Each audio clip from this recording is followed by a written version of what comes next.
কি রে, আহ, এই কস্টিউম পরে আমাকে একেবারে পপ সিঙ্গার লাগছে, তাই না? না, হ্যাঁ, পপকর্ন বেচছিস মনে হচ্ছে। হুম, আমার চিন্তা হচ্ছে ও এখনো এলো না কেন। তুই নিজেকে কি তিসমার খান ভাবিস? ওই দেখ ভিখারিটা আসছে, 5 কোটির IPL এর টেন্ডার নিয়েছে ও। লাঞ্চের সময় জগিং করার পাবলিক এরাই হবে। হুম, এ, এই, মদন, হ্যাঁ, এ, হ্যাঁ, মদন, আমি আরেক চক্কর লাগিয়ে আসছি। আজকাল একটু বেশি রাউন্ড মারছেন আপনারা। এরা কে? আমার নাম পিপি। আমি ড্রামস। আমি ও ডিএসপি। শুটিং করতে এসেছো? ও বেলুন ফাটাবে তাহলে? আহ, আহ, আহ। ইনি পুলিশ। ও সরি স্যার, আমি হাত উপরে করছি। Sorry sir. মদন, সেদিন বলছিলাম না যে তোমার সাহায্যের দরকার হবে, আহ, আহ, আহ, আহ। তো আজ সেটার দরকার পড়েছে। হ্যাঁ, আমরা দোকানের মালিক হতে চাই। হ্যাঁ, মানে দোকানের যে মালিক আছে না, তাকে তোমার মিউজিক শেখাতে হবে। শেখাবে তো? 1 মাসের জন্য শেখাতে হবে, শুধু 1 মাস। হ্যাঁ, 1 মাসে আমি সব সেট করে দেবো পাক্কা। মদন, তুমি এখানেই থাকো। আহ। উনি এখনই আসবেন, একটু খেয়াল রেখো, ওনাকে ভালো করে শিখিয়ে দিও। হ্যাঁ, ওই দেখো, যেন সঙ্গীতের মস্ত জ্ঞানী হেলে দুলে আসছে। হ্যাঁ,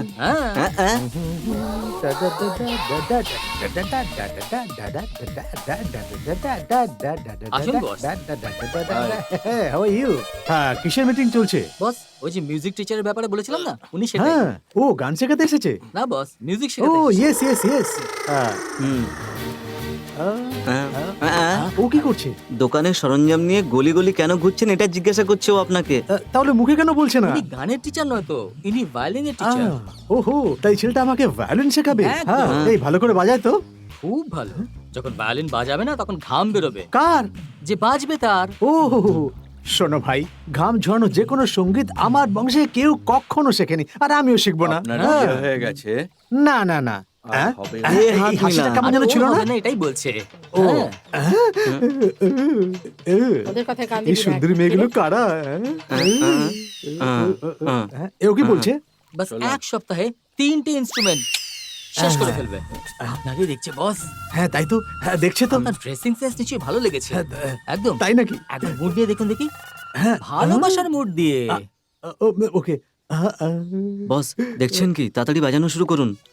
ভালো করে বাজাবেন। হ্যাঁ, একটু সামনের দিকে ঘুরুন। হ্যাঁ বস, হ্যাঁ এই লুকটা খুব ভালো লাগছে আপনার উপরে। হ্যাঁ হ্যাঁ, এরকম। এবার একেবারে ঠিক লাগছে, খুব ভালো। এই কেমন লাগছে? আপনি এল এর মতো লাগছেন বস। এই এলফেল ছাড় আমি ঠিকই লাগছি। এইদিকেই আসছে। এসো এসো, মনে মনে তোমরা আমার কিছু বলতে চাইছো তাই না? বলো বলো। আঙ্কেল, আঙ্কেল, নিচে কি দেখছেন আঙ্কেল? ওনার পয়সা পড়ে গেছে না, সেটাই খুঁজছেন। আপনারা জান না? যাও যাও। কত সব লোফার লোক। এ ওরা কি বলে গেল রে? শরীরের অবস্থা দুর্বল আপনার। আমার অবস্থা দুর্বল? চলবে, কিন্তু আপনাকে গর্ভবতী লাগছে। হ্যাঁ, তাহলে কি করব? বডি ডেভেলপ করতে হবে বস। 5000 টাকা দিন। এই বডি ডেভেলপ করার জন্য 5000 কেন চাইছিস? চিকেন খেয়েছেন, মটন খেয়েছেন, হ্যাঁ? কিন্তু আপনি কখনো সাপ, ব্যাং, কাক, পাখি খেয়েছেন? এটা তার জন্যই।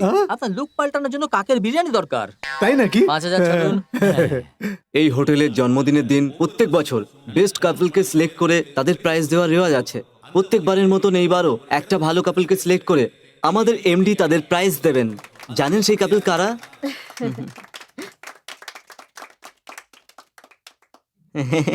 আর সেই কাপল হলো ম্যাডাম আপনি। কনগ্রাচুলেশনস। Thank you.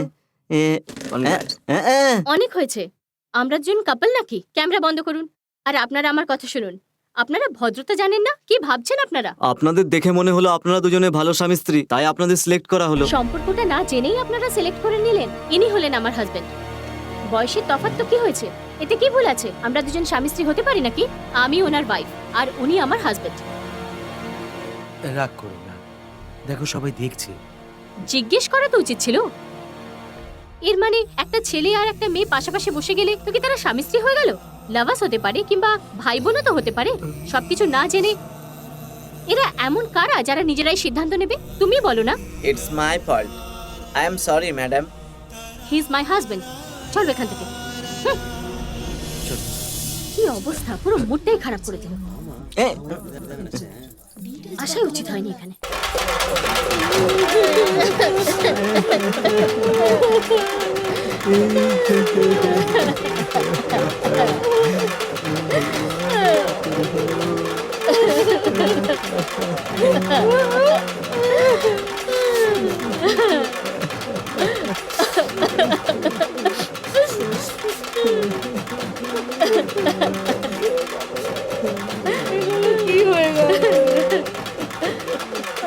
বাবু বাবু দেখুন এরা কি করেছে দেখুন বাবু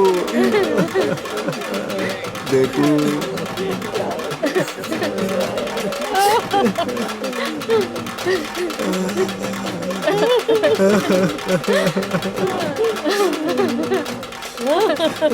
অনেক ভালোবেসেছো, এবার প্রমোশন নিয়ে এগিয়ে যাও।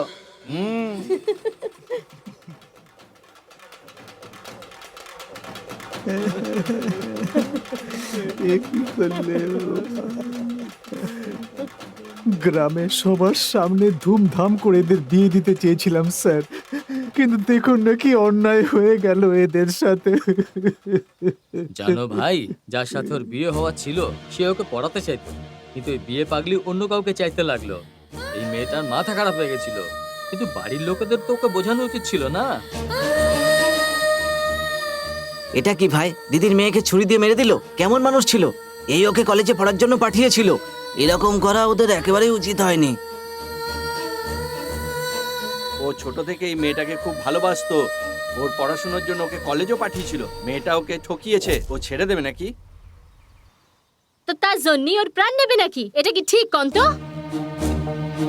মারার পর যদি জেলে চলে যেত তো ঠিক ছিল, কিন্তু মারার পরে নিজেও মরে গেল। ভুল অন্য কেউ করলো আর শাস্তি আরেকজন পেল। ওর ভালোটা ভেবে কলেজে পড়াতে পাঠালো আর ও ধোকা দিয়ে দিল। ও নিজেই নিজের পায়ে কুড়ালি মারলো। ঠিকই বলে, ভালোর দাম কেউ দেয় না। সান্ত্বনা দিতে এসেছো নাকি পঞ্চায়েত করতে এসেছো? এবারে চুপ হয়ে যাও, যাও, তোমাদের কাছে আর কোনো কাজ নেই নাকি?